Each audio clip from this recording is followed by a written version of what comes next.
Good morning to all students. मैं सुनीता चौधरी, सहायक आचार्य रसायन शास्त्र, राजकीय महाविद्यालय डेगाना से आज आपसे बीएससी पार्ट 3 पेपर 3 के टॉपिक एनएमआर की चर्चा करने जा रही हूँ। सबसे पहले हम चर्चा करते हैं प्रिंसिपल ऑफ एनएमआर स्पेक्ट्रोस्कोपी, यानी कि एनएमआर स्पेक्ट्रोस्कोपी के पीछे सिद्धांत क्या है। तो जैसा कि हम जानते हैं कि पृथ्वी जिस प्रकार से या कोई भी दूसरा ग्रह सूर्य के चारों तरफ चक्कर लगाने के साथ साथ अपने अक्ष पर या अपनी धुरी पर भी चक्रण करता है, और ऐसे ही हम जानते हैं कि इलेक्ट्रॉन भी नाभिक के चारों ओर चक्कर लगाने के साथ साथ अपनी धुरी पर भी चक्रण करते हैं, जिससे उन इलेक्ट्रॉनों में चक्रण कोणीय संवेग उत्पन्न हो जाता है। और इस चक्रण कोणीय संवेग का मान अंडर रूट में s गुणा s+1 गुणा h/2π के बराबर होता है, जहाँ s क्या है, स्पिन क्वांटम नंबर है। अब हम ये भी जानते हैं कि इलेक्ट्रॉन की चक्रण क्वांटम संख्या के क्या क्या मान होते हैं, +½ और -½ तो इन इलेक्ट्रॉनों के जैसे कई नाभिक भी ऐसे होते हैं जो कि चक्रण करते हैं, यानी कि अपने अक्ष पर चक्रण करते हैं या अपनी धुरी पर चक्रण करते हैं, जिनके चक्रण कोणीय संवेग का मान अंडर रूट में I गुणा I+1 गुणा h/2π के बराबर होता है। यहाँ पर I क्या है, नाभिक की चक्रण क्वांटम संख्या है, स्पिन क्वांटम नंबर है। लेकिन नाभिक के लिए I के कई प्रकार के मान संभव होते हैं, जो कि नाभिक में विद्यमान न्यूक्लियॉन्स यानी कि प्रोटॉन और न्यूट्रॉन की संख्या पर निर्भर करते हैं। यानी कि इलेक्ट्रॉन के लिए तो स्पिन क्वांटम नंबर का मान फिक्स है, +½ या -½ अगर इलेक्ट्रॉन क्लॉकवाइज रोटेट करेगा तो स्पिन क्वांटम नंबर का मान +½ और एंटी क्लॉकवाइज रोटेट करेगा नाभिक के चारों तरफ तो -½ हो जाएगा स्पिन क्वांटम नंबर का मान। लेकिन I का मान जो है वो किस पर डिपेंड करता है, न्यूक्लियॉन्स पर डिपेंड करता है, नंबर ऑफ न्यूक्लियॉन्स पर डिपेंड करता है। न्यूक्लियॉन्स की संख्या अलग अलग होने पर I के मान भी अलग अलग हो जाते हैं नाभिकों के लिए। तो नाभिक में विद्यमान प्रत्येक न्यूट्रॉन और प्रोटॉन जो है वो चक्रण करता है, और इन सभी के जो चक्रण क्वांटम संख्या होती है इनका परिणामी मान क्या होता है, I। तो I का मान 0 भी हो सकता है, कोई पूर्णांक संख्या भी हो सकती है, या कोई जो है हाफ इंटीजर यानी कि अर्धपूर्ण संख्या भी I का मान हो सकता है। अब देखो कि जिन नाभिकों के लिए स्पिन क्वांटम नंबर I का मान क्या है, 0, उनका कोई कोणीय संवेग उत्पन्न नहीं होगा और वे कोई चुंबकीय आघूर्ण उत्पन्न नहीं करते हैं।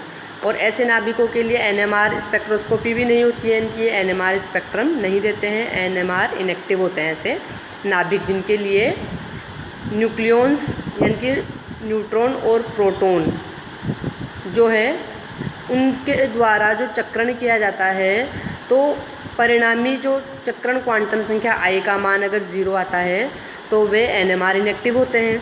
इसके विपरीत जिन नाभिकों के चक्रण क्वांटम संख्या का मान कोई भी हाफ इंटीजर है, जैसे आपके 1H1 यानी कि प्रोटॉन है, कार्बन 13 है, फ्लोरीन 19 है, ये इनके लिए I का मान क्या होता है, ½ यानी कि स्पिन क्वांटम नंबर नाभिक के लिए I का मान ½ हो गया। तो ये सभी एनएमआर स्पेक्ट्रोस्कोपी के प्रति सक्रिय होते हैं। अभी नाभिक जब भी नाभिकीय अक्ष पर चक्रण करते हैं तो इस नाभिकीय आवेश के चक्रण के फलस्वरूप एक चुंबकीय द्विध्रुव उत्पन्न हो जाता है, और ये नाभिक जो है छोटी छोटी चुंबकों की भांति व्यवहार करने लग जाते हैं। जैसे कि प्रोटॉन के नाभिक के चक्रण से उत्पन्न चुंबकीय आघूर्ण को बता रखा है अपन ने चित्र में, यानी कि I = ½ वाले समस्त नाभिकों का प्रोटॉन की भांति एक सा गोलाकार आवेश वितरण होता है, और जिसके चक्रण से चुंबकीय द्विध्रुव उत्पन्न हो जाता है। अब क्वांटम यांत्रिकी के अनुसार यदि कोई नाभिक एक समान चुंबकीय क्षेत्र में कितने अभिविन्यास ग्रहण कर सकता है, यह उसकी चक्रण क्वांटम संख्या पर निर्भर करता है। और एक समान चुंबकीय क्षेत्र में कोई भी नाभिक कितने अभिविन्यास ग्रहण कर सकता है, इसके लिए सूत्र है 2I+1, जहाँ I क्या है, नाभिक का स्पिन क्वांटम नंबर।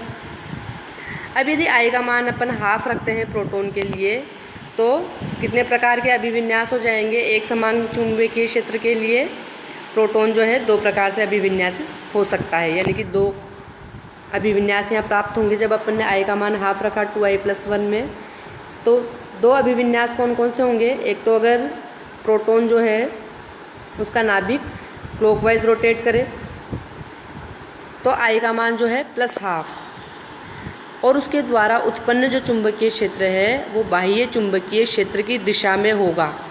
ये नाभिक की अल्फ़ा स्पिन स्टेट कहलाती है और ये लोअर एनर्जी स्टेट होती है। जबकि दूसरी अभिविन्यास या दूसरा ओरिएंटेशन क्या होगा?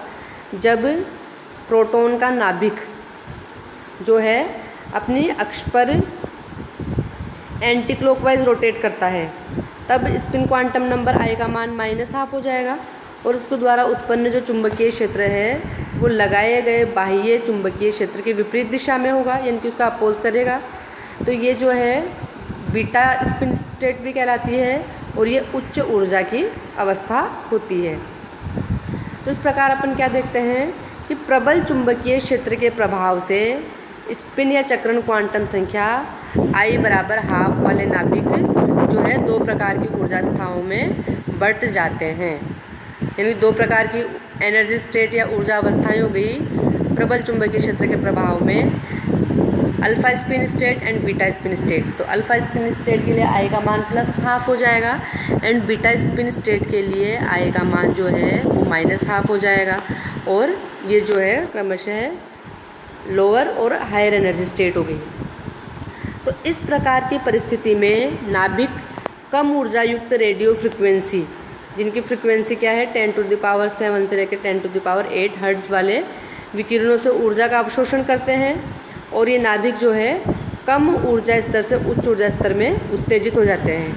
अब किसी नाभिक द्वारा ऊर्जा का अवशोषण जो कि लगाए गए चुंबकीय क्षेत्र के सापेक्ष नाभिकीय चक्रण को परिवर्तित करता है, उसे हम अनुनाद अवशोषण कहते हैं। इस प्रकार के अवशोषण से प्राप्त स्पेक्ट्रा को हम NMR स्पेक्ट्रा कहते हैं। तो यौगिक के NMR स्पेक्ट्रा से उनकी संरचना के बारे में अपन को बहुत सारी जानकारियाँ मिलती है। तो यौगिकों की संरचना ज्ञात करने की इस टेक्निक को अपन क्या कहते हैं? NMR स्पेक्ट्रोस्कोपी कहते हैं।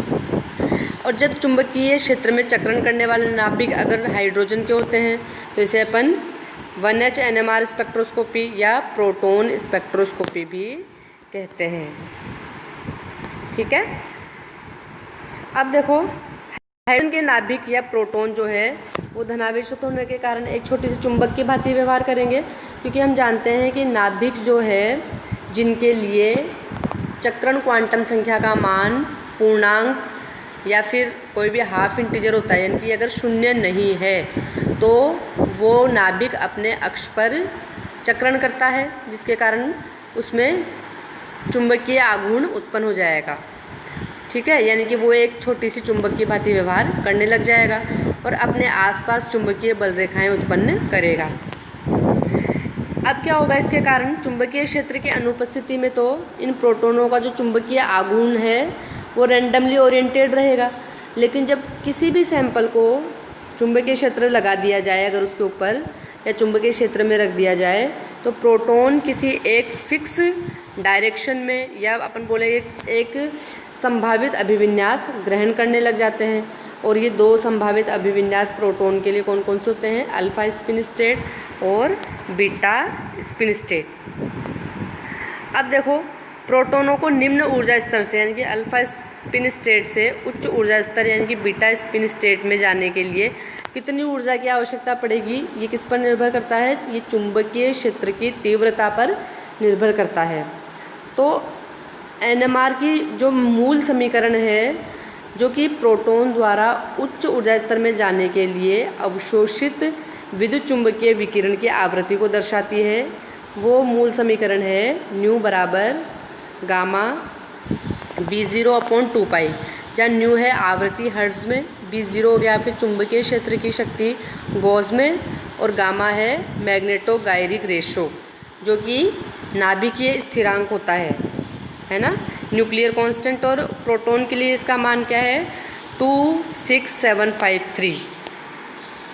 अब देखो क्या होता है कि वास्तव में स्पेक्ट्रोस्कोपी का प्रिंसिपल क्या होता है, यानी कि जैसे होना तो क्या चाहिए स्पेक्ट्रोस्कोपी के प्रिंसिपल के हिसाब से कि अपन अगर किसी पदार्थ का NMR स्पेक्ट्रम ज्ञात करना चाहते हैं तो पदार्थ को एक निश्चित चुंबकीय क्षेत्र में रख दें और उस पर लगातार परिवर्तित होती हुई आवृत्ति के विकिरण डालें। ऐसा ही होता है UV और IR स्पेक्ट्रोस्कोपी में।